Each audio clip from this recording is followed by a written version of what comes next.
the way I want to talk about Reinvention is simply the idea of having a different focus, where the next 5 years of your life might not look like anything for the past 5 years of life. And I think the way most people approach a reinvention is this scary, daunting process that is very abrupt. And the reality is it's something that can be planned. It doesn't have to be rushed. It doesn't have to be drastic. It's something that you can plan. And so I'm going to walk you through 2 chapters of my life and sort of walk you through some of the lessons I've learned and struggles that I had when it came to reinvention. And so, So the first chapter in my life was I spent 3 years speaking, traveling and speaking, training churches across the US and internationally. And after that, I ended up changing directions completely and started flipping houses in Silicon Valley. And so let's begin. So one of the biggest misconceptions that I had early on was the idea that once I chose a career, I had to do that forever. And I believe that because my dad had been an engineer for decades, my mom had been a nurse for decades, and all my family friends were the exact same way. And so I just didn't know that it was a possibility. So after high school, I actually went to community college, and because I didn't have any clear idea what I wanted to do, so I just thought it was a really bad financial decision to go to a UC or a state university. And so I remember one day in between one of my classes, I sat on a bench, I had my head in my hands, I just felt really frustrated, felt stuck, because it felt like everyone else knew what they were doing except for me. And I remember turning to all these personality tests online, trying to use them as like this magic 8-ball, hoping that they'd tell me like, this is my preordained purpose, this is Brandon's career, and it didn't happen, so it was terrible. But I ended up realizing that, actually on the side, what happened was, I was actually working with churches on the side at the time, and just the idea of working with people who are less fortunate than me, whether they were sick or poor, seemed more meaningful than just sitting in front of a classroom. And so after my first year in college, I transferred to a university 4 hours north, and I started exploring the same kind of work with local churches there. And I got really involved, and there was this one distinct evening. I remember I was walking back to my dorm, and it was like a fork in the road moment, and it became overwhelmingly clear that I felt more fulfilled, more excited about life, working with the sick and the poor, than anything else I've ever done. And I could either go all in on that, or I could sit in front of another classroom for 4 years studying psychology and maybe doing something down the road. And for me, the choice was really clear. And so I ended up wrapping up that semester and dropped out of school, and I partnered with 2 other guys who were who had the same mission and vision as I did, and moved back to San Jose. And we spent the next 3 years sharing about our work on our blogs, our YouTube channels, on Facebook, and it was amazing. The undertone of our message with the work that we were doing was that you don't need credentials to change a life, to make a difference. If you're willing, you're ready. Go make a change. Go do something. And we built a massive audience based on that message. And at one point, we actually had people flying in from other states, other countries, to come to San Jose because they wanted to shadow us and learn how they could take what we were doing and bring it back home. And it was just this profound thing. And we weren't funded or anything. We weren't backed by any organization. We just simply cared about helping people and making a difference. And over the next 3 years, we spoke in front of crowds of 20, 30, 50 people. Sorry, I totally missed one slide. Hundreds of people, and left and right, we're just impacting people. And we got messages almost every day about lives from people whose lives we changed, sort of turned right side up, so to speak. And it dawned on me one day that I made it. Because I never set out to make this a career. But now that it had turned into something, I was like, well, I sort of arrived. And so let me share a couple lessons that I learned from that. And the first thing was defining my value system. When I was at that crossroads of deciding whether I should drop out of college, I had to face all these shoulds of society. The expected path that was set before me as the child of 2 Chinese parents who raised me to focus on academics.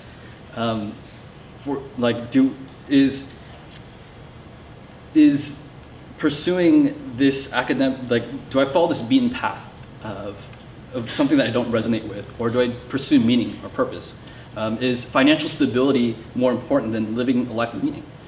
Is the only reason why to pursue a career is it just for the prestige and pay, right? And so we all have value systems that we live by, and if that guide our decisions and the way we operate, and the catch is, if we don't consciously decide what value system we live by, we will mindlessly adopt the most prevalent one. And I'll give you an example. You guys can probably relate to this.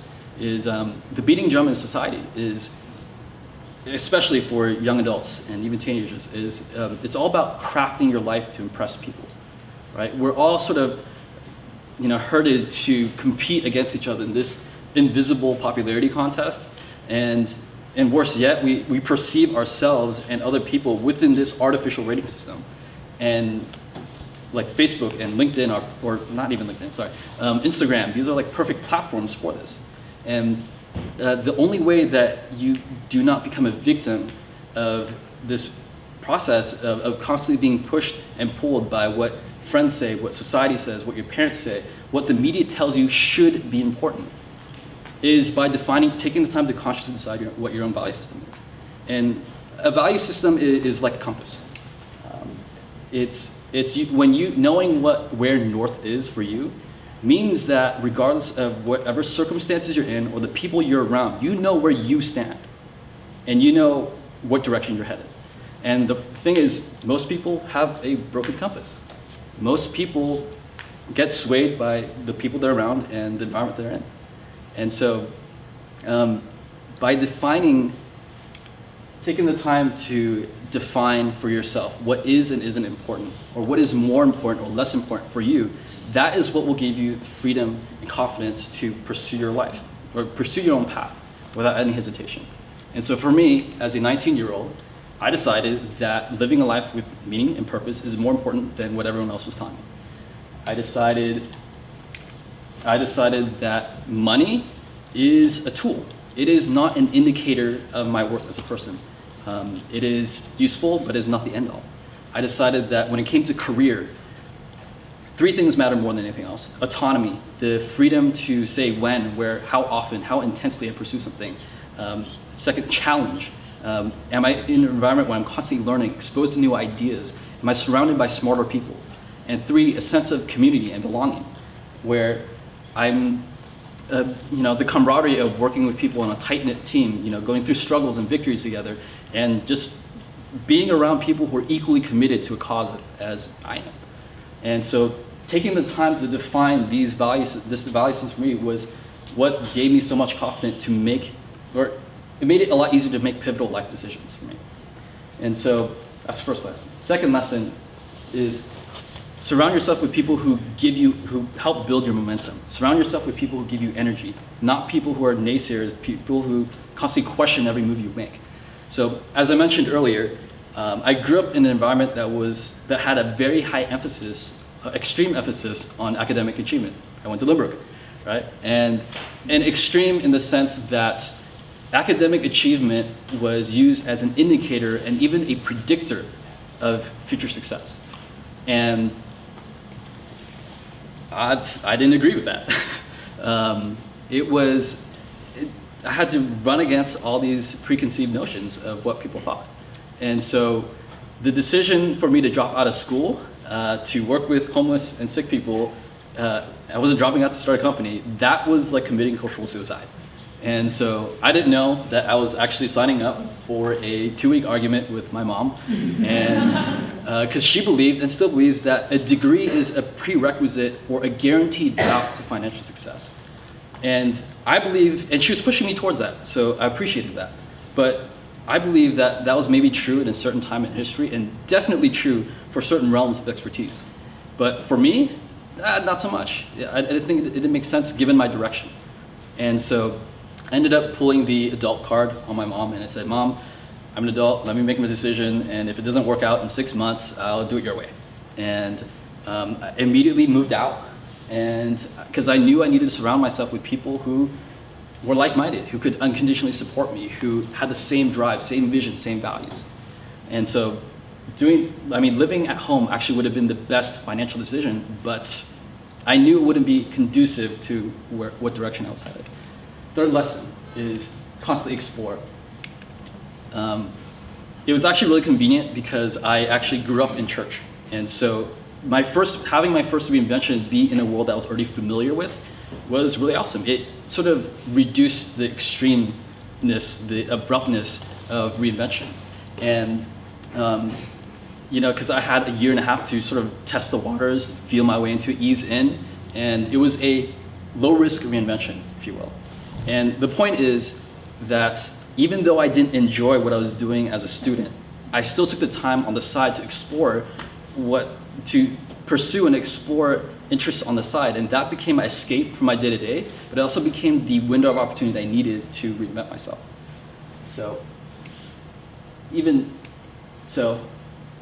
Even now, I'm constantly looking for new ways to reinvent myself. I'm talking to random people, my Uber drivers, the banker, the hairdresser, the flight attendant, whatever. I spend like an hour a day on Quora.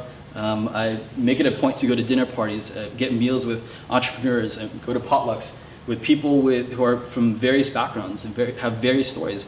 And despite being a heavy introvert, actually, and I did that because everybody has a story. Every conversation that I have is an opportunity for me to benefit from their hindsight, get a glimpse of their hindsight, so that it can inform my worldview. And every now and then I get lucky and I hear a story that resonates with me, and I sort of log that in the back of my mind and keep it for future reference. And so let's continue on. Flipping houses. So just as I reached the peak of traveling and doing what I loved, my attitude actually began to shift. After doing it for 3 years, I noticed this trend. I noticed that there were a lot of good and well-intentioned people with a lot of grand visions to impact society for the better. And they were all missing one thing. They never had any money. And I was in the same boat. And so it just struck me as a very frustrating challenge, and it was almost like a silly barrier. Like, why don't we have money? And so I just decided, you know what? I'm going to be an answer to this problem. I just assumed that, you know what, no one else is going to address this, so I'm going to do it. Being a 22-year-old at the time, I had nothing to lose. I had my whole life in front of me, so I just went for it. And so I ended up spending the next summer reading about business, investing, every book that I could, that I knew of at the time. And I ended up reading somewhere that 70 to 80% of millionaires own real estate. And so just from that, I made this crazy blanket assumption that, okay, let's do real estate. And so when one of my friends told me about this seminar where you could learn about how to flip houses with no money down, we went for it, even though everyone online said it was a total scam. And we dove headfirst into it. We were really determined to not be part of this whole 90% of businesses fail in 2 years statistic. And the first few months were terrible because we were struggling to make sense of this very competitive industry with a lot of competition. It was very sophisticated. And so after about 5 months of hustle and grind, we came across our first deal. We got under contract. We were going to close it in 30 days. And we had lined up someone to fund it, did all the due diligence. Everything was lined up. And the day after we were supposed to close, the guy who was supposed to fund our deal texted me and said, in so many words, sorry, I can't fund this deal anymore. And that was one of the longest nights of my life, because that deal was our all-in. If that deal didn't work, any chance that we had in our career in real estate would have been over, just like that. And so we scrambled that entire evening. We called everybody we knew in the industry, try to find someone who salvaged the deal, and we ended up meeting someone the next morning who ended up salvaging our deal. And he generously offered for us to place to stay on board his company. And that person is actually now my boss and my mentor today, and I'm only flipping houses still because of him. And that leads me to present day. And so 2 things I want to highlight is, first is the idea of going from somebody to nobody. The decision that I made going from this known international speaker to this nobody in real estate was a big barrier for me, because I could have easily kept going, riding this wave, and just hit cruise control So like, why start over at zero? Why become a nobody again? Why re-earn all my stripes when I've already done it? And so this was actually another chance for me to reevaluate the value system like I'm talking about. I had to ask myself, am I going to allow people's perception of me dictate the decisions I make and my perception of my self-worth? Right? Is my worth rooted in something more substantial than what the public thinks of me? And lastly, what if I choose to believe that I'm significant regardless of whether people thought so or not? And so, second point is, does this invalidate my past? Because I had this misconception that careers were forever, right? And so the idea of reinventing myself and pursuing something new was like, well, why don't I just throw out the last 3 years of my life, right? So the struggle that I went through, or what I realized, was that I ended up, because I had this efficiency mindset that said, why am I taking this one step if in 20 years I'm not going to be doing anything that's close to this, right? So I feel like I'm just wasting my time if I do something different. And what changed was I ended up coming across this comic that said it takes 7 years for you to master something. And if that's the case, that means you have, the moment you graduate high school, you have 10 chances, 10 lives to live. That means you have 10 chances to build a career, 10 opportunities to reinvent yourself. And for me, realizing that I had more than one shot to figure out what I want to do with my life pulled me out of this tunnel vision, this paralysis from analysis of choosing the right career. And it gave me permission to explore. It gave me permission to try something new. And it gave me the luxury of realizing that I could go back and revisit one of these lives if I wanted to. And on top of that, I realized I could take the skills from one of these older lives and then carry it on to my next life. And so that's actually what happened in real estate, where the skills that I learned in learning how to talk to the sick, the homeless, the poor, were completely relevant in my business interactions.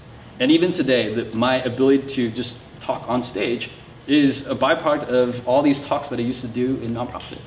And so the skills and knowledge that I accumulate over each reinvention, they will stay with me forever.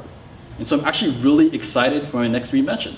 And I'm actually even more excited for the time that I'm 50 or 60, because by then I'll have mastered 5 to 6 different careers and I'll be able to create something that no one else can. And so what I've actually presented to you is actually 2 paths to reinvention. And I think most people, again, like I said in the beginning, most people expect or think that reinvention is this abrupt process. And the reality is, yeah, you can go the route that I did in real estate, where you go cold turkey, go all in, no parachute. Or you can take a year, 2 years, 3 years to slowly ease into something, explore it on the side. And like I did it with nonprofits.